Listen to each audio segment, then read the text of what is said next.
దానం చేస్తుంటే మీకు 100 ఏళ్ళ హౌస్. గుడ్.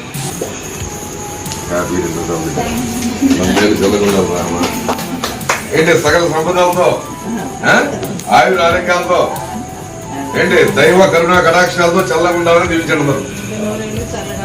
అమ్మా మీ చేతి